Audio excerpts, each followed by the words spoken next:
personas que no pudieron asistir por diversos motivos. Y comenzamos.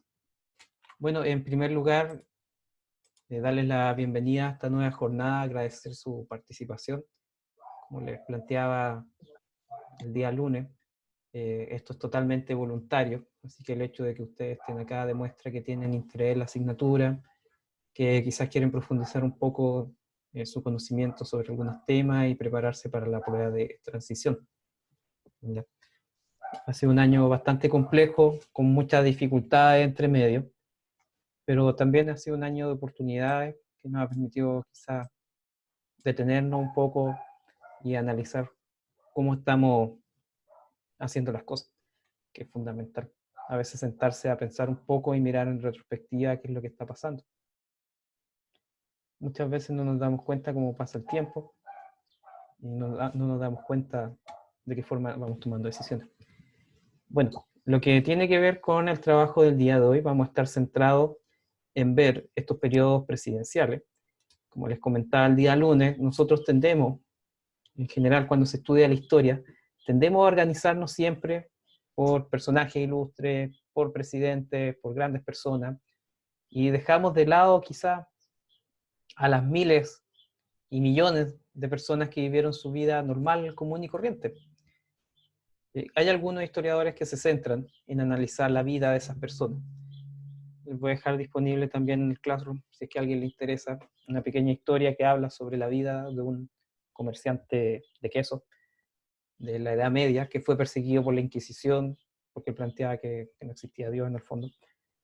Y eso nos muestra cómo era la vida de una persona común y corriente, ¿ya? Que muchas veces dejamos de lado. Puede que no le aparezca en la prueba de transición, pero les sirve como para profundizar un poco su estudio, para conocer un poco más y también para ver otras perspectivas. Así que el día de hoy nosotros vamos a trabajar principalmente viendo algunas obras, algunas características centrales que están relacionadas íntegramente con lo que aparece en la prueba de transición sobre el presidente Alessandri Rodríguez, Eduardo Frei Montalva, quien es padre de él, Eduardo Frei, el senador, y Salvador Allende Gossen. ¿Ya? Esos son los personajes con los cuales vamos a trabajar el día de hoy.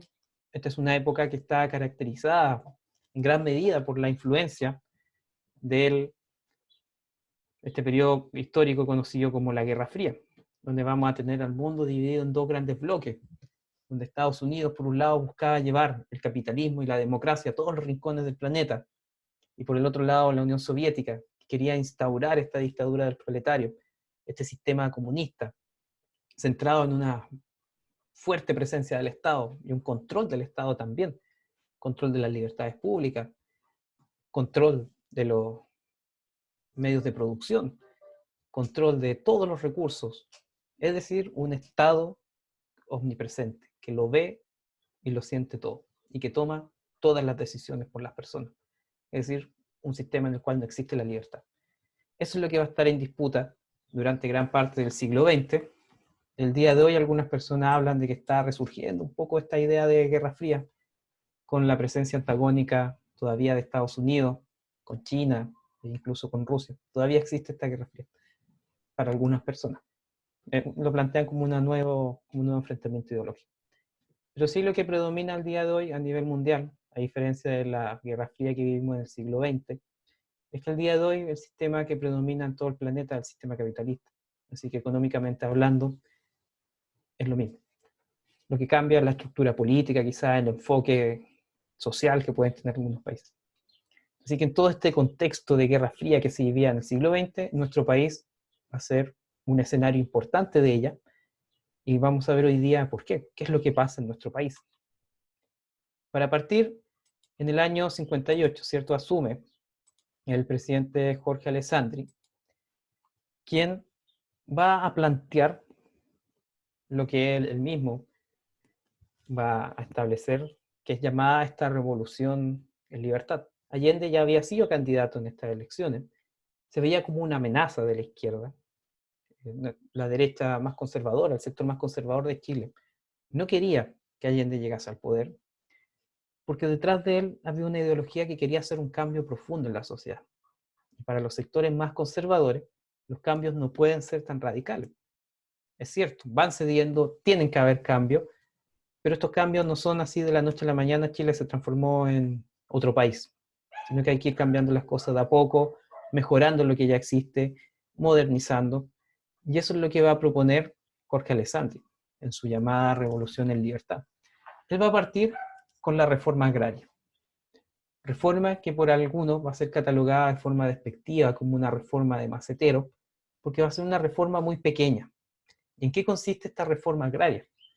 En primer lugar, va a colocar fin a este sistema de inquilinaje, que era un sistema abusivo totalmente, en el cual, si yo era dueño de, no sé, 1000 hectáreas de tierra y necesitaba gente que trabajara en la tierra, yo a ellos no les pagaba con dinero. Yo a ellos les pasaba quizás 1 hectárea y les decía, ya, esa hectárea que está ahí es tuya, puedes construir tu casa, cultivar lo que quieras, lo que tú ahí produzcas, coseches, te pertenece a ti. Pero como no tienes dinero, tú me vas a pagar con tu mano de obra. Es decir, tú trabajas en el campo mío como patrón de fondo y a cambio yo te paso un terrenito en el cual tienes tu casita, tus cultivos. Ese es el sistema de inquilinaje. Es un sistema que genera una dependencia terrible, porque si el campesino, en primera instancia, el patrón se transforma prácticamente en su dueño, porque él no va a contradecir a la persona que le está dando un pedazo de tierra donde vivir. Si la relación empeora con el patrón, el inquilino se queda sin casa, sin nada. Por lo tanto, era una estructura que generaba mucha dependencia. El patrón además cometía abuso. En esa época era una práctica muy generalizada y instalada por los patrones de fondos que iban, muchas veces abusaban de las trabajadoras, de la hija de los inquilinos. Es decir, existía un sistema que estaba centrado principalmente en que el patrón estaba en una posición de poder tan grande que el inquilino no podía hacer nada. Y no podía impedir que eso sucediera, porque se iba a quedar sin su casa, sin nada en la calle, y muchas veces se cometieron incluso asesinatos entre medio por parte del patrón, que los veía a los inquilinos como si fuesen su propiedad. Y se va a buscar dar fin a esto. ¿Cómo? Distribuyendo la tierra. Si un patrón de fondo tenía 1 millón de hectáreas, hectáreas que no estaban siendo trabajadas en el 100%, ese terreno se iba a distribuir en pequeñas haciendas que se le iba entregando a cada uno de los que antes eran inquilinos. Es decir, ahora ellos se transformaban en dueños de esa propiedad. Y para lograr que esto surja, para lograr que esto funcione, va a ser necesario también ir modernizando el campo. Porque estos inquilinos normalmente eran personas que si bien trabajaban la tierra y todo, no tenían conocimiento técnico de cómo administrar una granja, de cómo administrar sus ingresos, por ejemplo. Por lo tanto, el Estado va a tener que ahí empezar a invertir, capacitarlos. También, gran parte de los cambios que va a implementar Alessandri van a estar centrados en que el campo empezara a ser más productivo. Como el patrón de fondo tenía miles de hectáreas, muchas veces esas hectáreas no se trabajaban. Eran terrenos que estaban ahí botados, terrenos fértiles que eran buenos para cultivar alimentos. Y al entregárselo al inquilino, el Estado pensaba, ya, ahora que ustedes van a ser dueños de la tierra, me imagino que le van a sacar provecho. Pese a todos los intentos que se hicieron de capacitación, a la inyección de recursos, a la formación técnica de los campesinos, estas tierras van a seguir siendo desaprovechadas en gran medida. Se van a empezar a formar pequeñas empresas que van a estar dedicadas a la producción principalmente de trigo, y nuestro país va a empezar a diversificar las exportaciones. Ya no va a ser solamente el salitre, como fue a comienzos del siglo XX. Nuestro país se empieza a abrir a la explotación minera de cobre, también a la exportación de alimentos. Sin embargo, esto va a generar problemas. Cuando hablamos de que se va a producir polarización, como ustedes pueden ver acá, es decir, va a haber un sector que va a estar a favor de estas políticas. Es decir, el inquilino claramente va a apoyar esta idea de que a él le entreguen tierra, de que él sea dueño. Pero ¿quiénes se van a enojar? Los sectores más conservadores. Principalmente en este ámbito la derecha política. Los dueños de las tierras no van a ver con buenos ojos que les quiten sus terrenos, terrenos por los cuales en muchas ocasiones ni siquiera se les pagaba. Entonces eso va a empezar a generar un rechazo de los sectores más conservadores de la sociedad, sectores que le habían dado su apoyo. ¿Cuáles son los cambios que se van a ir produciendo? ¿Qué es lo que va a pasar con la sociedad chilena entre el año llegando ya a la década del 60, una década que a nivel mundial nosotros podemos catalogar como una época que es de movimientos políticos. Tenemos protestas masivas de jóvenes estudiantes en Francia en el año 62, tenemos surgimiento del movimiento hippie en Estados Unidos en la década del 60 en contra de la guerra. ¿Y en nuestro país qué está pasando? Chile no está ajeno de lo que está pasando en el planeta. En el caso de Chile, lo que va a pasar durante el gobierno de Jorge Alessandri va a estar relacionado con una democratización de la sociedad. Es decir, más personas van a poder dar su opinión política y van a tener influencia en las decisiones que termina tomando el Estado. En primer lugar, hablamos de que se está ampliando el sufragio. Van a poder votar ahora las mujeres. Ya ahora no va a ser requisito, por ejemplo, ser mayor de 21 años o estar casado. Se va a ir ampliando. Cada vez van a ser más las personas que van a poder votar. Y eso también va a ir cambiando la mecánica con la cual funciona la clase política. Si yo a comienzos del siglo XX tenía un patrón electoral donde las personas que votaban principalmente eran quienes eran dueños de alguna tierra, claramente que mi discurso político iba a estar enfocado a esas personas, que son los votantes, al fin y al cabo. Pero cuando se empieza a ampliar el padrón electoral, cuando se incorporan las mujeres, por ejemplo, ahora lo que los políticos deben tratar, lo que los políticos deben plantear al momento de tener elecciones, deben ser medidas que vayan hacia, por ejemplo, las mujeres que se incorporaron al padrón electoral, porque el voto de ellas ahora es importante, ahora vale. Y eso va a ir cambiando también las prioridades que tiene la clase política y que tiene nuestra sociedad. Además, estamos hablando de una sociedad que va a ser más culta. El día lunes nosotros veíamos con Pedro Aguirre Cerda que para él era fundamental educar a la sociedad. Y a medida que aumenta la cantidad de personas que se educan, personas con estudios primarios, secundarios, personas que también entran a las universidades, que empiezan a tener carreras, estamos teniendo una sociedad que es más crítica, una sociedad que es más pensante. Cuando yo tengo una profesión, un oficio, una carrera, por ejemplo, me permite ver las cosas desde otra perspectiva. También mis intereses van a cambiar. Si yo soy parte de un gremio profesional, claramente que yo voy a buscar que los políticos respondan a lo que está pidiendo mi gremio, ya sea el colegio de profesores, de ingenieros, la asociación de zapateros. Todos vamos a buscar que nuestros intereses se vean representados. De esa manera se va democratizando la sociedad y la clase media empieza a entrar a la política.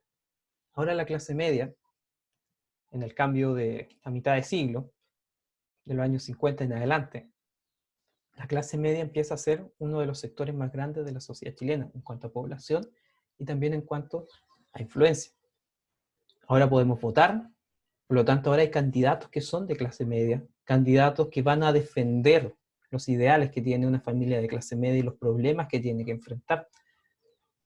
Actualmente en Chile cuesta mucho identificar a cuál es la clase media realmente. Algunas personas hablan que la clase media tiene que ver con ingresos, entre cierto rango de dinero que percibe la familia. Otros hablan que tiene que ver con una situación de posible vulnerabilidad. Normalmente una persona de clase media, si pierde su trabajo, su fuente de ingresos principales, la situación de la familia va a decaer y probablemente termine volviendo a la pobreza. Eso es lo que pasa actualmente en Chile, que es uno de los principales problemas que se viene manifestando no solamente desde octubre del año pasado, sino que desde que yo tengo memoria por lo menos. Y esta clase media, cuando ingresa a la política, la clase política va a tener que cambiar también. Ya no se va a tratar solamente de atender los problemas que tienen relación con los políticos, o sea, con la clase social superior, que era la que gobernaba y que era la que votaba antes. Ahora también hay que atender lo que la clase media necesita. Y aquí van a empezar a surgir movimientos. La universidad se va a transformar en una institución democratizadora. De hecho, los mismos estudiantes van a exigir que exista democracia interna. El día de hoy, cuando la Universidad de Concepción, por ejemplo, cambia su rector, no es que se haga un concurso público y haya una comisión que elija al rector, ¿no? La elección del rector es interna de manera democrática. Es decir, los funcionarios de la universidad votan por distintos candidatos para que sean rectores. Y cada rector, claramente, tiene una perspectiva distinta de lo que él espera de la universidad, quizá el trato con los funcionarios, la importancia que tiene la educación para él, o la forma en que quiere entregar él la educación en esa casa de estudio. Por lo tanto, la democratización de las universidades durante el gobierno de Alessandri es algo que va a permitir abrir lo que antes era una decisión entre cuatro paredes, lo va a democratizar, lo va a abrir a la decisión de las personas que trabajan ahí mismo, y eso claramente va a mejorar las relaciones internas de la universidad, porque ya no existe alguien que imponga las cosas. El rector tiene que responder ante personas que lo eligieron, y si él no cumple con lo que prometió, podría llegar incluso a ser destituido. Los jóvenes, que ahora van a empezar a ser más educados, que van a ser más cultos y más críticos, van a poder ver los problemas que habían en la sociedad y van a poder manifestar su descontento frente a ellos. También van a poder plantear soluciones quizás a los problemas. Por eso es importante la educación, siempre ha sido fundamental. Si yo tengo educación, es algo que nunca nadie me lo va a poder quitar. El día de mañana, el próximo año, cuando ustedes entren a una universidad o a un instituto profesional, ustedes van a ser parte importante de la sociedad chilena, van a empezar a ser parte de este grupo pensante, de este grupo crítico, y después, cuando terminen sus carreras, van a ser parte también desde su rol como profesional. Es muy importante el rol que cada uno de nosotros tiene, y por eso es fundamental que ya sea la carrera o el oficio que ustedes elijan, siempre lo hagan desde una perspectiva social. Es decir, ¿cómo puedo contribuir yo como profesor a mejorar la sociedad? A hacer una sociedad más justa, a hacer un país mejor. Porque es fácil criticar, decir, no, el presidente lo está haciendo súper mal. ¿Y cómo lo harías tú como presidente? Es difícil. Piensa en estar en ese cargo. Es algo muy complejo. Yo creo que hasta el día de hoy, Sebastián Piñera tiene que arrepentirse de haberse tirado de nuevo como candidato. Ha sido muy complejo su gobierno actual. El primero fue bastante tranquilo, pese al terremoto, pero el segundo gobierno ha sido muy difícil. Muchos historiadores, analistas políticos, cientistas políticos, plantean que en realidad lo que pasó en octubre del año pasado, si hubiese ganado un Guillé, por ejemplo, también lo hubiese pasado. Quizás no en octubre, un mes antes, un par de meses después, pero que era una situación que se venía arrastrando desde hace muchos años atrás, y principalmente por un mal manejo político transversal. Aquí no se habla de que la derecha lo hizo mal, ni la izquierda. En general, la clase política se desconectó de la ciudadanía. Y algo similar estaba pasando en los años 60. La sociedad estaba cambiando. Había una perspectiva más crítica.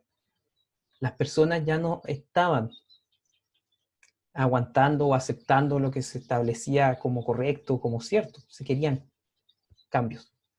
Y esos cambios son en base a esta mirada crítica, que el desarrollo intelectual, el desarrollo universitario permite, que la educación permite. ¿Qué es lo que va a pasar a nivel mundial? ¿Qué está pasando en la década del 60 en Latinoamérica? ¿Y qué es lo que va a pasar en nuestro país también?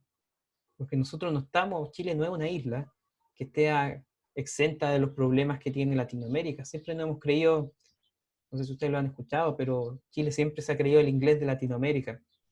Es decir, Inglaterra es una isla que está alejada, o sea, no está alejada, pero una isla que no es parte de, geográficamente, no está conectada con los otros países de Europa. Chile siempre se había creído así, como un país que estaba exento de los problemas latinoamericanos, problemas que nosotros mirábamos quizás con un poco de burda, problemas que finalmente también terminan sucediendo en nuestro país. Claro que la discusión en Chile es distinta. Nosotros acá en nuestro país, en octubre del año pasado, la gente no estaba protestando en las calles porque se estaba muriendo de hambre o no tenía agua potable, como pasa en países como Venezuela, el día de hoy, o en Bolivia, o en países de Centroamérica. Acá en Chile lo que se está cuestionando es la estructura social, son las perspectivas de la clase media, las dificultades que tiene la clase media. Nosotros no estábamos en una discusión de si tenía agua en mi casa o no, sino que estábamos en una discusión de cómo puedo sentir que la sociedad sea más justa. Y en base a todos esos problemas, que nuestro país tiene actualmente y los que tenía antes, en los años 60 también va a haber harta influencia de lo que sucede en Latinoamérica. En Cuba, Fidel Castro, junto con su amigo el Che Guevara, van a llegar al poder, pero no van a llegar al poder con cuentos de rosa y contando poesía en las calles. Van a llegar a punta de armas, matando personas, fusilando, ejecutando a quienes no pensaban como ellos. Van a llegar a través de la fuerza, a través de la violencia. Y van a expulsar a Fulgencio Batista, quien era un dictador que estaba ahí, principalmente apoyado por Estados Unidos. Antes de que Fidel Castro llegara a Cuba, como presidente, él es cubano, pero antes de que llegara a estar en el poder de Cuba, la isla era prácticamente como el patio de diversiones de Estados Unidos. Como la típica imagen que ustedes ven de Las Vegas al día de hoy, así era Cuba antes de la llegada de Fidel Castro. Era un país donde todo era estadounidense prácticamente. Las empresas de las plantaciones de azúcar, de telecomunicaciones, los casinos, los hoteles, todos los dueños eran estadounidenses. Y por lo tanto, cuando Fidel Castro llega al poder y plantea que hay que cambiar el modelo cubano, que el Estado tiene que predominar, que hay que expulsar la influencia extranjera, Estados Unidos va a hacer lo imposible para que ese gobierno fracase. Y hasta el día de hoy se mantiene con muchas dificultades, con un aislamiento, con un embargo comercial terrible, pero es un país en el cual se impusieron cambios de forma drástica a través del uso de la fuerza. Y en Chile eso se veía como algo posible, que podía llegar a suceder en nuestro país. También nuestro país va a tener problemas limítrofes con Argentina, siempre hemos tenido problemas limítrofes con Argentina y con Bolivia. Es muy difícil definir la frontera. El día de hoy quizás es un poco más fácil con la existencia de satélite, ubicación, posicionamiento satelital y todo eso. Pero en los años 60 era muy complicado, había que hacerlo prácticamente a mano, viendo los puntos más altos que había entre la cordillera del Ande. Eso casi lleva a enfrentamientos con los países vecinos, pero esto siempre ha sido algo que ha estado presente. ¿Cuáles son los grupos políticos que van a empezar a surgir en nuestro país en los años 60? Principalmente tenemos acá, ¿cierto? Ustedes ven la figura de Che Guevara, quien va a ser tomado como un ejemplo. Es bien paradójico que algunas personas vean a Che Guevara como una persona que promulga la libertad, que promulga los derechos, siendo que es una persona que va a ejecutar a personas que pensaban políticamente distinto a él. Incluso hay acusaciones graves contra Che Guevara de haber fusilado personas solamente por su condición sexual. Pero se ha transformado en un ícono del capitalismo, por todo el merchandising que existe alrededor de él. Pero este movimiento de izquierda revolucionaria lo veía él como un ejemplo a seguir. Es decir, los cambios que quiere implementar Chile, no podemos esperar a las elecciones, hay que hacerlo de forma violenta. Eso es lo que planteaba el MIR. Es decir, una vía armada para lograr el socialismo. Algo que atenta totalmente en contra de toda la estructura democrática. La democracia se basa en los acuerdos, se basa en el diálogo y se basa en la tolerancia. Deben existir diferencias políticas. Debe haber gente de izquierda, de derecha, y en ese equilibrio, en esa discusión, en ese diálogo entre los distintos sectores, es que se va construyendo una comunidad, que se va construyendo una sociedad. Pero imponer un pensamiento político mediante el uso de la fuerza es una aberración en contra de la democracia, de los derechos y de la libertad. Y eso es lo que busca el MIR, imponerse a través de la violencia. La democracia cristiana también va a enfrentar problemas, sobre todo en el año 57, uno de los partidos más antiguos que siguen vigentes el día de hoy en Chile. Este partido se va a dividir porque lo encontraban algunas personas que eran parte de la democracia cristiana, lo encontraban que era un partido muy, podríamos decir, de centro, un partido muy democrático, un partido muy tranquilo, que no quería grandes cambios. Y de ahí van a surgir dos ramas. La izquierda cristiana, que se va a declarar como un partido principalmente que está de acuerdo con la idea del socialismo, pero que mantiene esta idea de que debe ser una sociedad, si bien socialista, pero centrada en los valores cristianos.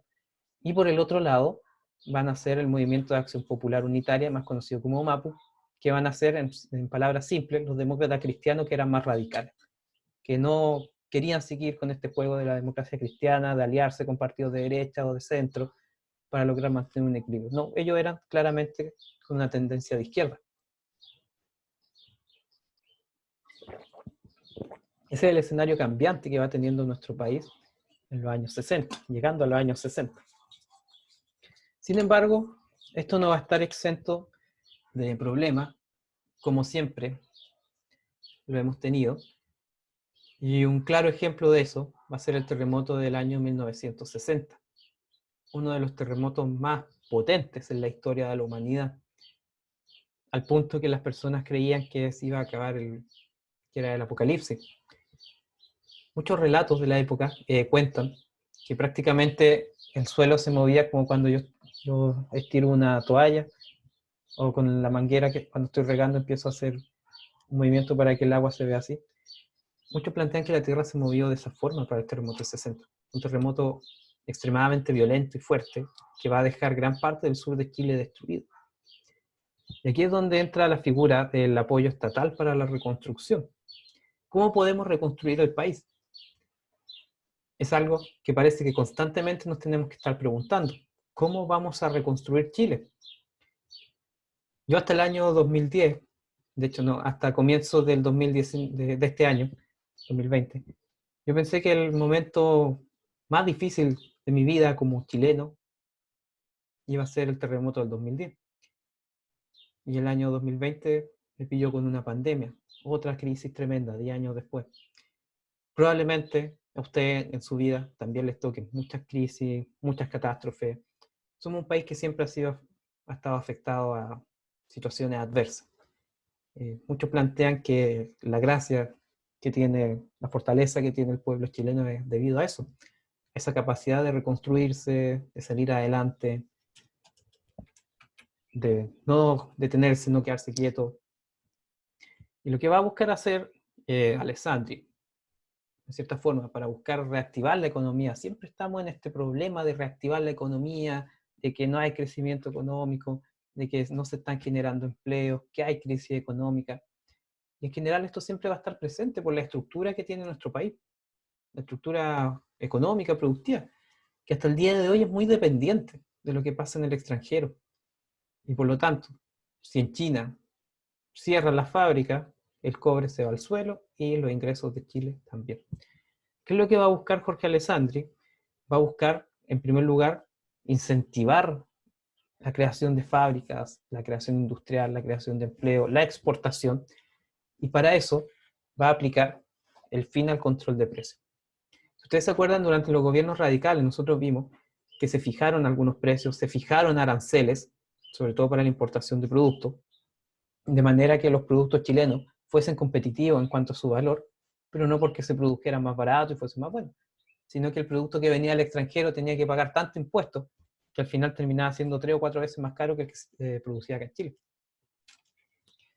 También se va a ir abriendo el sistema económico al mundo privado. Gobiernos radicales, tuvimos un fuerte incentivo de la inversión fiscal, la creación de empresas del Estado, pero en el gobierno de Alessandri se va a buscar que esta inversión, si bien va a estar respaldada por el Estado, sea administrado por privados, sea administrado por empresas particulares. Y por eso es que gran parte de los créditos que va a ir entregando el Estado no van a estar centrados en las personas. Porque lo malo que tiene prestarle dinero a una persona desde un punto de vista económico, o lo malo que tiene un subsidio, por ejemplo, un subsidio, como por ejemplo el ingreso familiar de emergencia, si bien sirve para salir de una situación compleja que fue esta pandemia, en el fondo es dinero que se quema. Es decir, se le entrega a la persona y la persona lo va a gastar. En cambio, si yo uso ese mismo dinero para generar empleos, significa que yo como Estado puede que haga una inversión grande, pero después esa persona que sea contratada en la empresa a raíz de esa inversión va a poder estar años trabajando ahí. Y eso le va a permitir ser autónoma y no depender tanto de lo que el Estado puede entregar. Esa ha sido siempre una política que los gobiernos tienen, independiente de su postura, sea de izquierda o de derecha, siempre buscan generar la mayor cantidad posible de empleos, porque por cada empleo que se genera es una familia y una persona menos que depende del Estado. Es lo mismo que cuando nosotros vivimos con nuestros padres y somos mayores de edad y no contribuimos con ni uno en la casa. nos van a mirar con mal ojo, que estamos gastando, que no hacemos nada. En cambio, cuando yo ya estoy trabajando, y supongamos que siguen viviendo con sus padres, pueden contribuir con la casa, va mejorando, ¿cierto?, la calidad de vida que ustedes tienen, y también va aumentando el consumo.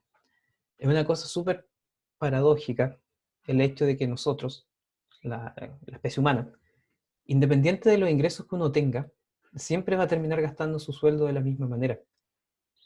Yo a veces cuando miro hacia el pasado y me pregunto, chuta, ¿cómo podía vivir con tan poco cuando era estudiante? Y el día de hoy, con mi ingreso, también me los gasto todos, pese a que son muchas veces más grandes que cuando estás estudiando. ¿Qué es lo que pasa ahí? Cambian nuestros hábitos de consumo, aumentan nuestros gastos, los gastos fijos que uno tiene también van aumentando y finalmente se termina consumiendo todo. Es una paradoja, a ustedes les va a pasar el día de mañana.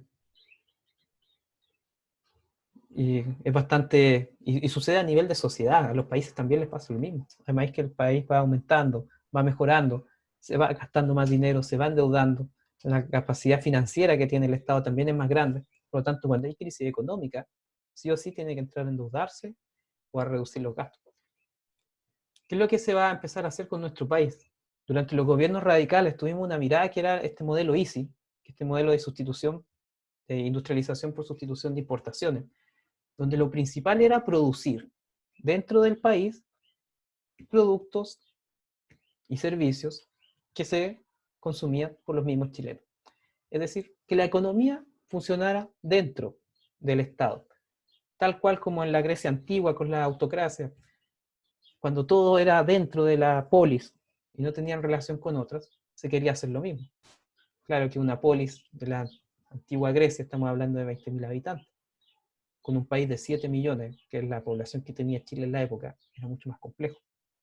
Y finalmente este modelo va a empezar a fracasar, por los altos costos de producción, por la falta de inversión en investigación de nuestro país, que hasta el día de hoy sigue siendo muy baja. Y nuestro país no va a ser muy competitivo produciendo automóviles, electrodomésticos y otras cosas. Así que se va a empezar a abrir nuestro país al exterior, se van a empezar a exportar productos, se van a abrir las fronteras comerciales también para la importación, pero esto va a empezar a generar un malestar. Siempre se va a considerar que estas medidas que está tomando Alessandri son insuficientes, que no permiten reactivar la economía del país, que no permiten que el país salga adelante. Y dentro de todo este escenario, Estados Unidos tenía una visión de lo que sucedía en Latinoamérica. En palabras muy simples, lo que Estados Unidos planteaba es que los países latinoamericanos, y no se olviden de esto, Estados Unidos planteaba que los países latinoamericanos tendían a ser de izquierda porque eran países pobres. Y la izquierda solamente puede crecer en un país que es pobre. Si tengo una sociedad que está empobrecida, una sociedad que es vulnerable, las ideas de la izquierda van a calar más fácil en esas personas. Eso es lo que decía Estados Unidos. Y para evitar tener países que estén empobrecidos, va a crear lo que se conoce como la Alianza para el Progreso. La Alianza para el Progreso va a ser un plan de subsidio y de ayuda financiera que Estados Unidos va a incorporar en Latinoamérica con la finalidad de mejorar las condiciones de vida de los países latinoamericanos y de sus habitantes. En Chile, por ejemplo, se van a construir colegios financiados por la Alianza por el Progreso, dinero de Estados Unidos, para que los países latinoamericanos salieran de la pobreza. También, cuando ustedes viajan, algo que pueden ver ustedes, cuando ustedes viajan en tren desde Laja a Concepción, la estación de ferrocarriles de Hualqui se construye con dinero también de la Alianza para el Progreso. Es dinero que buscaba mejorar las condiciones de vida de las personas de Latinoamérica, mejorar el acceso a la educación, la conectividad, mejorar las condiciones sociales, también se van a construir hospitales con la ayuda de ese dinero. Y eso es bajo esa premisa. Para Estados Unidos, un país que va a tener entrega de beneficios sociales, un país en el cual la gente va a mejorar su calidad de vida, su condición de vida, su ingreso, es un país que no debería ser de izquierda. Que naturalmente la gente va a ver a la izquierda con mal ojo si la condición económica de ellos es buena. Eso es lo que pensaban. Por eso se van a implementar también reformas económicas y sociales que van a ser apoyadas por Estados Unidos, como ampliar la cantidad de personas que están en educación secundaria y en educación primaria, como también mejorar el acceso a la educación universitaria, ampliar la cobertura hospitalaria, también incentivar la creación de empleos. Todo eso va a estar patrocinado por la Alianza para el Progreso, para evitar que surja la izquierda en Latinoamérica. También Estados Unidos va a implementar un sistema con un nombre muy elegante que va a ser la Doctrina de Seguridad Nacional, que en el fondo va a estar centrada en entrenamiento militar para oficiales, generales del ejército, de distintos ejércitos de Latinoamérica, principalmente, ¿cierto?, los altos mandos, generales, oficiales, tenientes coroneles, con la idea de que ellos sean capaces de identificar las amenazas que tiene el país, lo que se conoce con el nombre de enemigos internos, es decir, grupos políticos o paramilitares, como era el MIR, por ejemplo, que amenacen la democracia y que ahí los militares intervengan. También va a entrenar a muchos de los que después van a organizar los distintos golpes de Estado en Latinoamérica. Si ustedes buscan un listado, en el siglo XX prácticamente todos los países de Latinoamérica tuvieron un dictador, tuvieron un golpe de Estado, tuvieron gobierno anticomunista. Y eso es a raíz de esta Escuela de las Américas, que va a ser una forma de buscar garantizar la democracia en Latinoamérica desde la perspectiva de Estados Unidos. Siguiendo con estas ideas centrales y llegando a Frei Montalva, que va a ser electo en el año 64, le va a ganar a Salvador Allende, quien ya se había postulado por segunda vez para ser presidente por el Partido Socialista. Gran parte del triunfo que tiene Frei se le va a atribuir a la cooperación económica que tiene Estados Unidos. Estados Unidos va a financiar parte de su propaganda electoral con la idea de lograr evitar que Allende sea electo.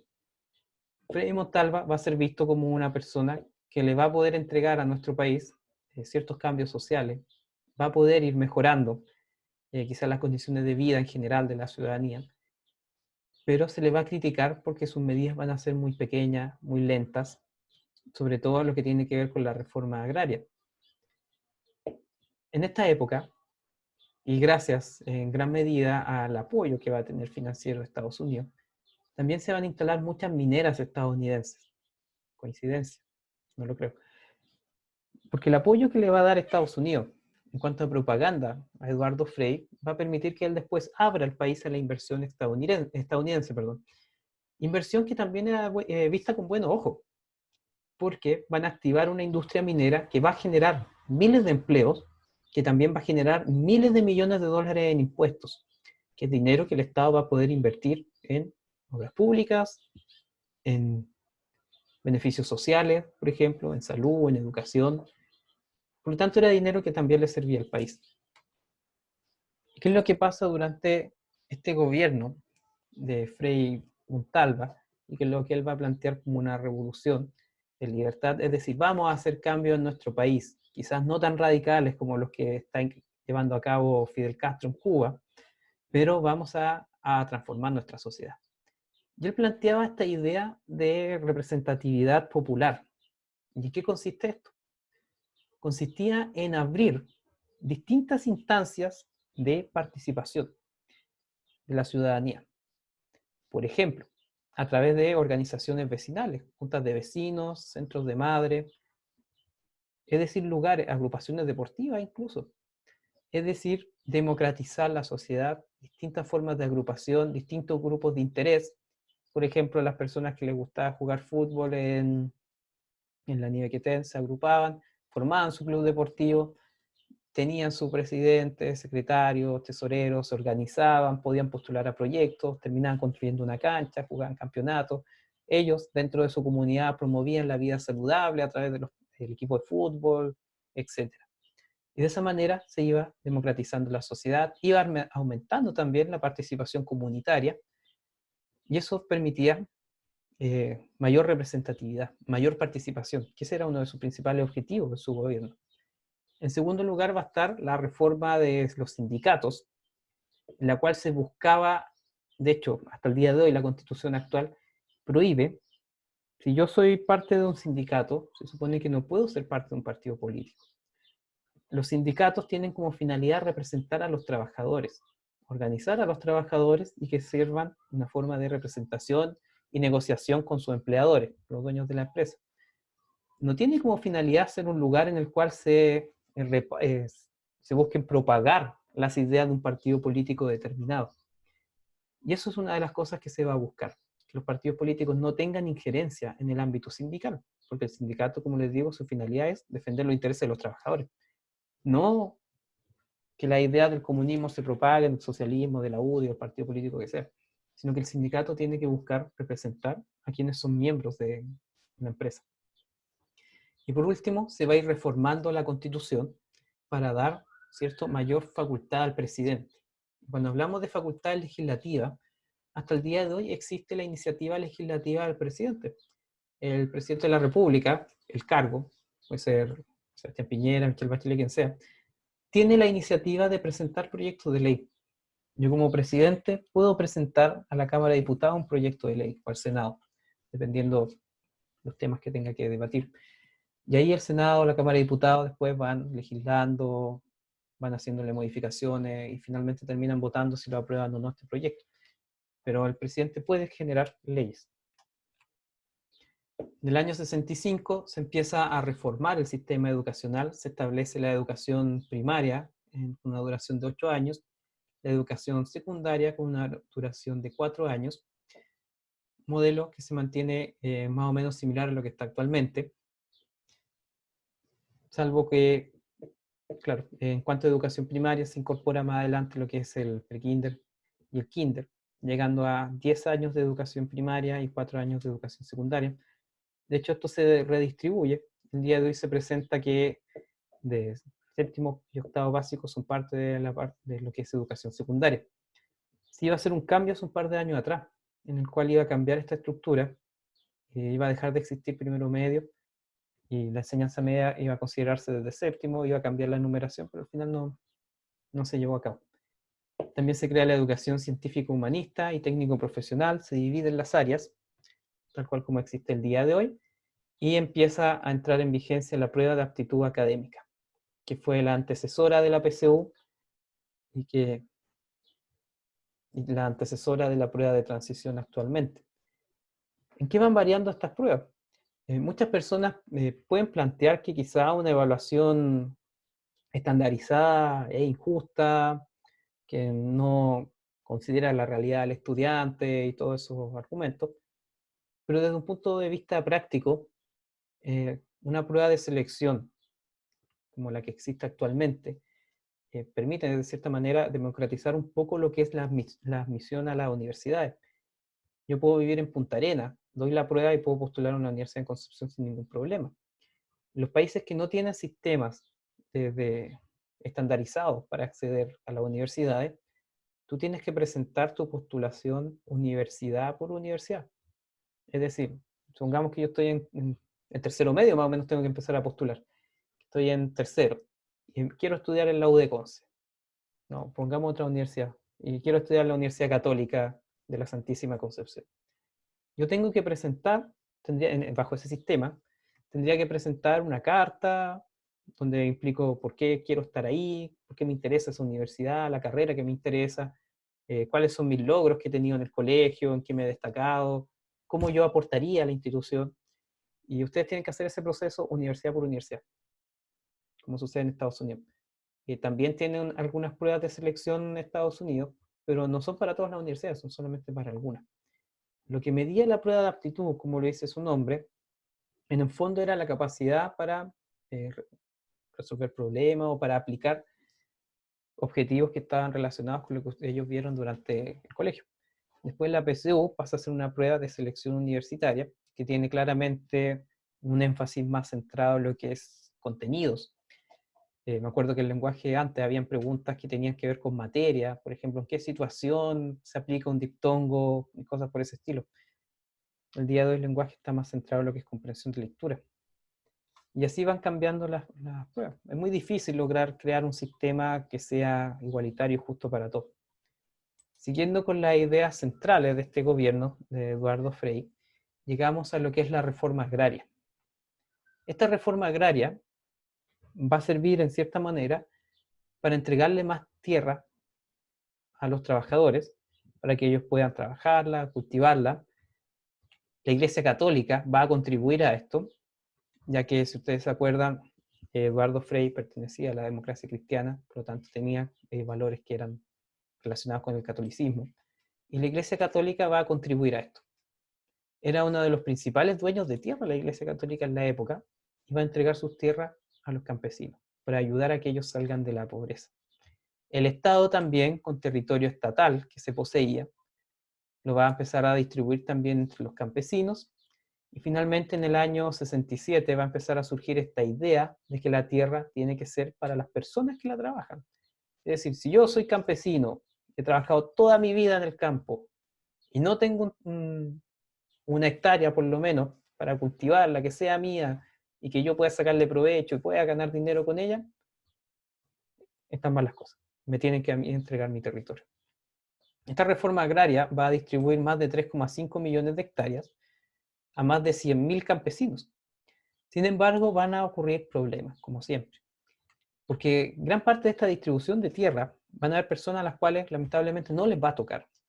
Y esas personas van a empezar a tomarse terrenos, tierras que ellos pensaban que debían ser distribuidas, van a empezar a haber huelga de los campesinos, no van a producir, no van a cosechar, se van a empezar a organizar en sindicatos, y esto va a ir generando una polarización del campo. Personas que querían que la reforma fuese mucho más profunda. Quizás la tierra que me entregaron no era la suficiente, quería más hectáreas, o quizás no me tocó a mí, siendo que yo había trabajado siempre en la tierra. Siguiendo con estos planes que se van a ir implementando, se va a llevar a cabo lo que se conoce como el proceso de chilenización del cobre. ¿En qué consiste esto? Lo que Allende va a proponer más adelante era nacionalizar el cobre. ¿Pero qué es la chilenización? Cuando yo tengo una empresa, y si yo soy dueño del 51% de sus acciones, me transformo en el accionista mayoritario y en el fondo soy el controlador de las empresas. Soy quien toma las decisiones en la empresa. Si yo tengo un 49% de las acciones, no soy, puede que sea uno de los principales socios, pero no soy el mayoritario y no soy el que toma las decisiones en la empresa. Y aquí lo que se plantea con la chilenización es que el Estado de Chile fuese parte del directorio de las empresas mineras, porque eso le iba a permitir tener acceso a la distribución de dividendos, que son las ganancias que tienen las empresas. El sistema de acciones funciona. Cuando yo hablo de distribución de dividendos, quiere decir que si yo tengo, por ejemplo, el 51% de las acciones, de las utilidades de la empresa, yo me quedaría con el 51% de las utilidades. Se distribuye de manera equitativa de acuerdo al porcentaje de acciones que yo tenga de una empresa. Eso es lo que busca el Estado.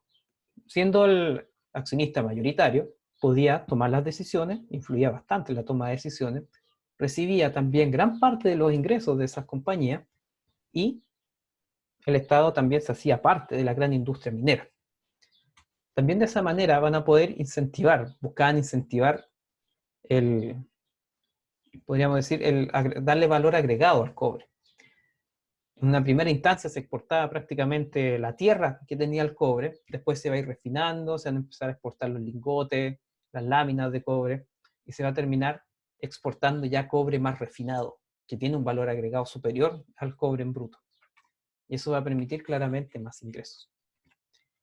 Sin embargo, el tiempo va pasando, y ya en los años 70 tenemos una nueva elección presidencial que va a estar bastante reñida, donde va a ser electo Salvador Allende como representante de la Unidad Popular, que es esta agrupación de partidos principalmente de izquierda. Si ustedes se acuerdan, aquí va a estar el MAPU, que eran los demócratas cristianos, que eran más revolucionarios. Va a estar también el Partido Socialista, el Partido Radical, el Partido Comunista, el Partido Social PCR, Partido Social Revolucionario, Socialista Revolucionario, partidos que buscaban generar cambios profundos en la sociedad. Allende va a ser electo con un 36% de los votos. Es decir, la cantidad actual, la cantidad que él tuvo de votos, de preferencias por él, con las normas actuales del sistema electoral no le hubiesen permitido ser electo. Si se aplicaran las normas actuales, hubiésemos tenido una segunda vuelta entre Jorge Alessandri y Salvador Allende.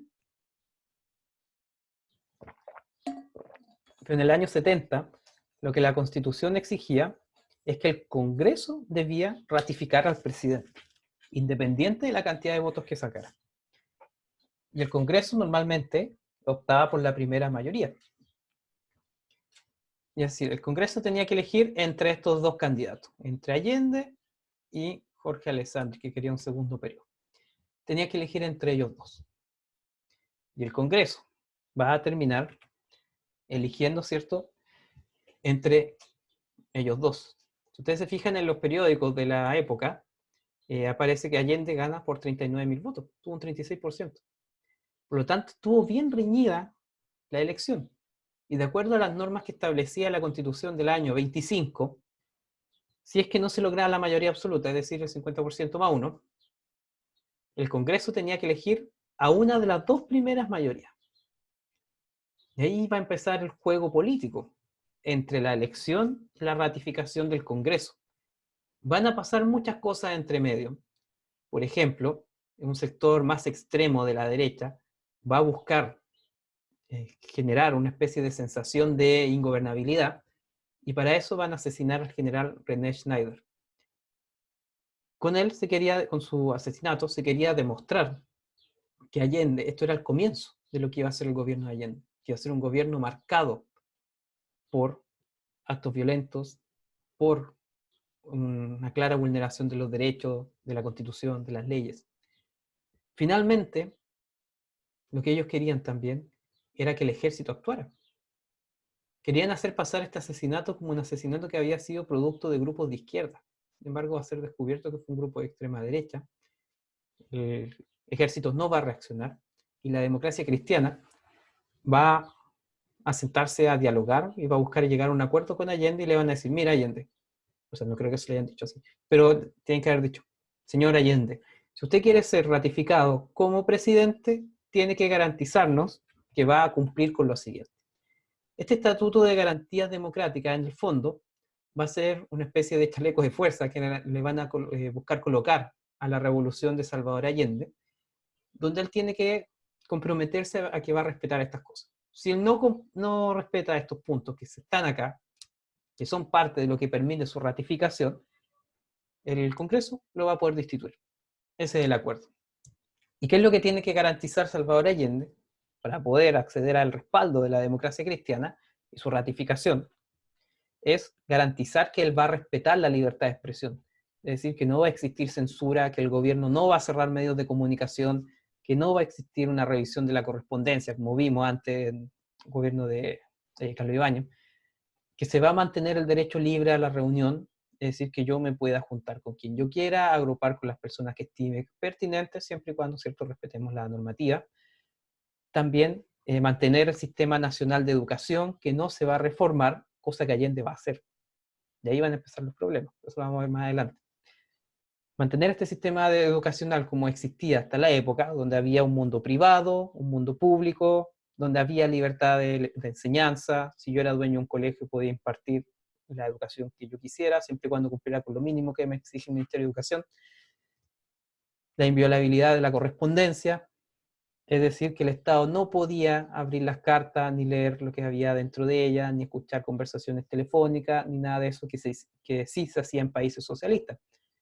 La Unión Soviética, por ejemplo, en la Alemania Oriental, tenía un grupo de personas que se encargaban de realizar escuchas telefónicas. Es decir, que escuchar las conversaciones comunes y corrientes de las personas para detectar cualquier indicio de subversión o de acto que actuara en contra del Estado.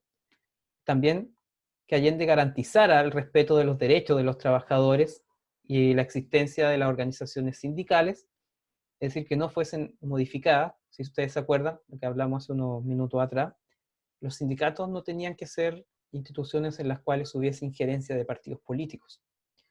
Y mantener las bases constitucionales de la fuerza pública, es decir, no modificar constitucionalmente las funciones que tiene el ejército. Muchos países que llegan hacia el socialismo se reforman las fuerzas de orden.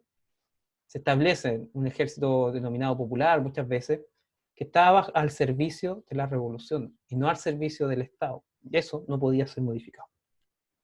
Una vez que se cumplen con todos estos criterios, se ratifica Allende y él empieza ya con su plan de gobierno. uno de los primeros hitos va a ser la nacionalización del cobre. Si ustedes se acuerdan, el proceso de chilenización estaba compuesto en que se comprara la mayoría de las acciones de la empresa. Sin embargo, lo que va a hacer la nacionalización es tener el 100% de propiedad de las empresas. De esa manera, toda utilidad va a ir a los bolsillos del Estado. Y aquí va a empezar a generarse claramente el enojo de Estados Unidos, que era uno de los principales inversionistas en la gran minería del cobre en Chile. Porque el problema no radicaba en la nacionalización o en la expropiación de las empresas, que es el proceso por el cual se convierten en chilenas. Cuando yo expropio algo como Estado, quiere decir que le estoy quitando la propiedad a una persona y lo transformo en propiedad del Estado. Normalmente, cuando eso se hace, hay una compensación económica de por medio. Se le paga al dueño el valor que tiene. Por ejemplo, si el día de mañana quisieran construir una calle justo aquí donde está mi casa, el Estado va a expropiar mi casa. Es decir, me va a decir, ¿sabe qué, don Mauricio? Necesitamos construir una calle aquí para poder conectar con la avenida que está allá atrás. Muy importante. Pero nosotros le vamos a pagar el valor de su casa. Pero usted se tiene que ir, sí o sí. Eso es una expropiación y normalmente se paga el valor que tiene la propiedad. En cambio, cuando se hace la nacionalización, el argumento que usa el Congreso y Salvador Allende es que no hay por qué pagarles ningún tipo de compensación a estas empresas, porque en todos los años que llevan en el país ya han sacado una cantidad bastante grande de utilidades y nosotros ya no les debemos nada. De hecho, ellos nos deben a nosotros. Y por eso es que no se les va a pagar ni un peso por la expropiación de esas empresas. ¿Qué es lo que va a pasar? ¿Y por qué se va a nacionalizar? ¿Y qué es lo que se va a decir? Parte del discurso de este proceso de nacionalización va centrado en lo siguiente. Chile va a nacionalizar el cobre en virtud de un acto soberano, es decir, un acto independiente, a quien no hay que preguntarle a ningún otro país, es una decisión autónoma que puede tomar el Estado, y está consagrado, de acuerdo a lo que se está planteando, en la resolución de las Naciones Unidas, que establece que los países tienen derecho a nacionalizar sus riquezas básicas. Es decir, se va a utilizar un argumento relacionado con el derecho internacional, donde en la Carta de las Naciones Unidas se establece que los países tienen ese derecho. Bajo eso se van a fundamentar y se va a nacionalizar la gran minería del cobre.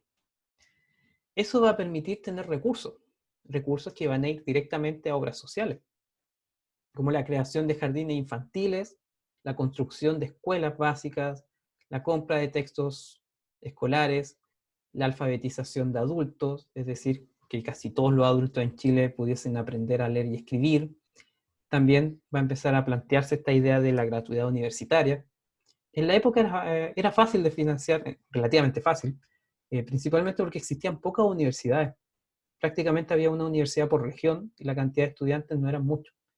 Ahí claramente el Estado daba abasto. El día de hoy la cantidad de universidades, carreras, institutos que existen es muy grande y probablemente el Estado hasta quizás en unos 10 o 20 años más no va a tener la capacidad económica para financiar la gratuidad universitaria.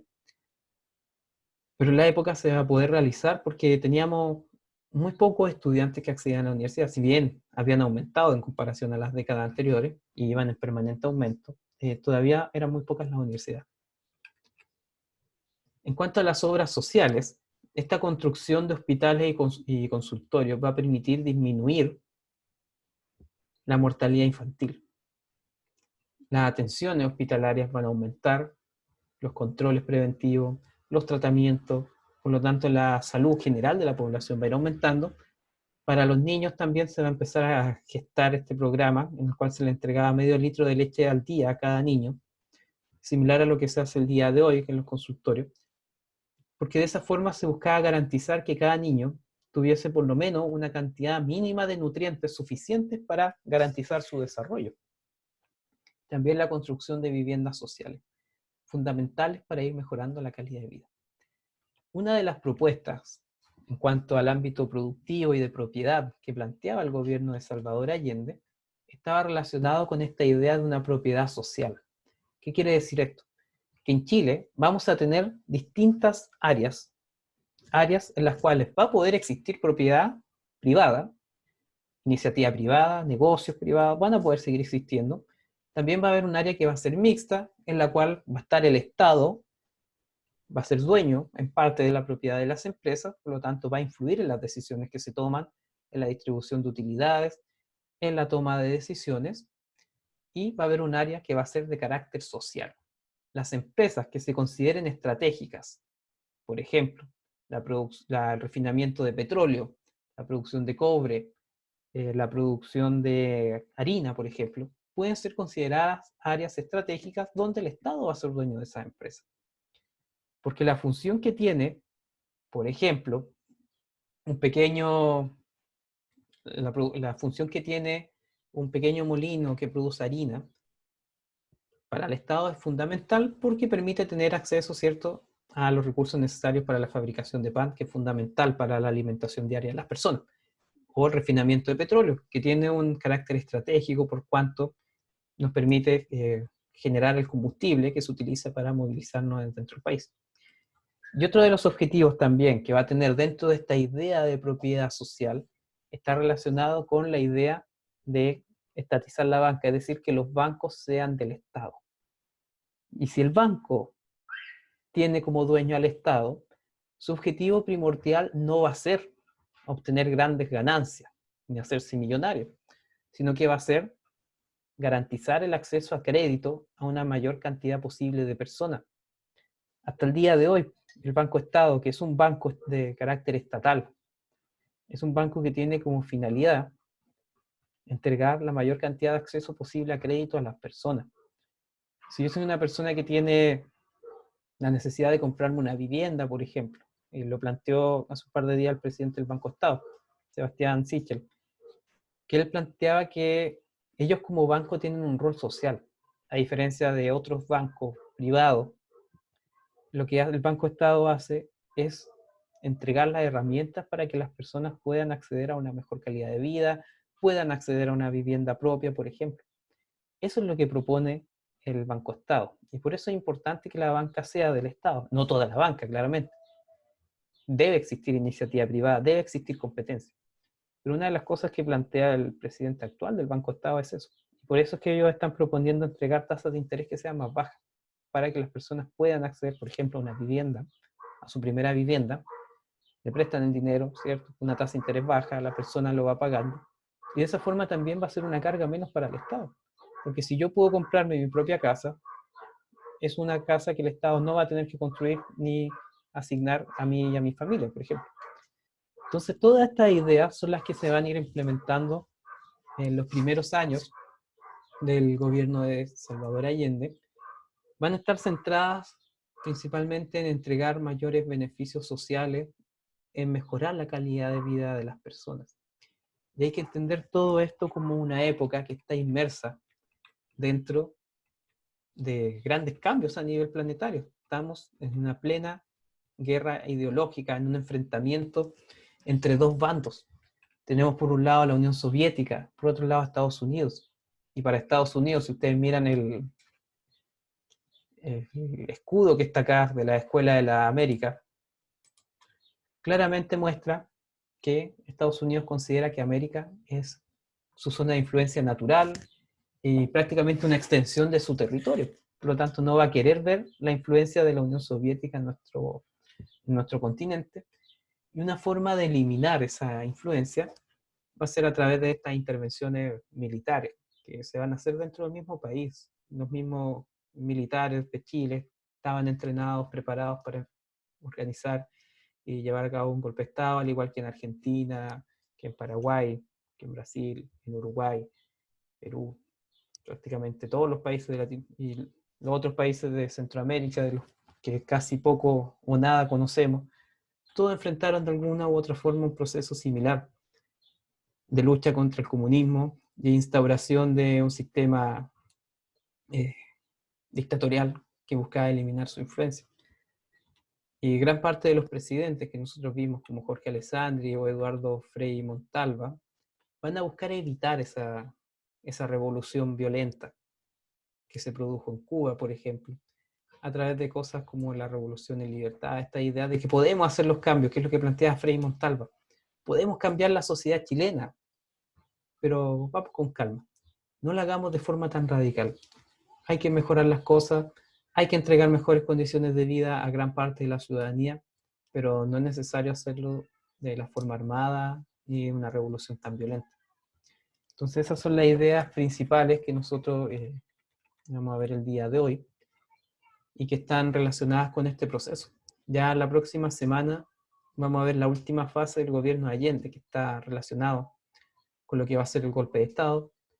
También vamos a trabajar con lo que fue este golpe de Estado, este quiebre del orden constitucional, y vamos a ver cómo fue ese proceso, cómo fue la dictadura en Chile, cuáles son sus características, los cambios que hubieron en el sistema económico, en el sistema político, social, la pérdida de libertades, y después cómo Chile volvió a ganar su libertad, cómo recuperamos nuestra democracia.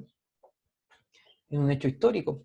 Pocos países del mundo pueden contar en su historia que ellos sacaron del poder a un dictador mediante un plebiscito.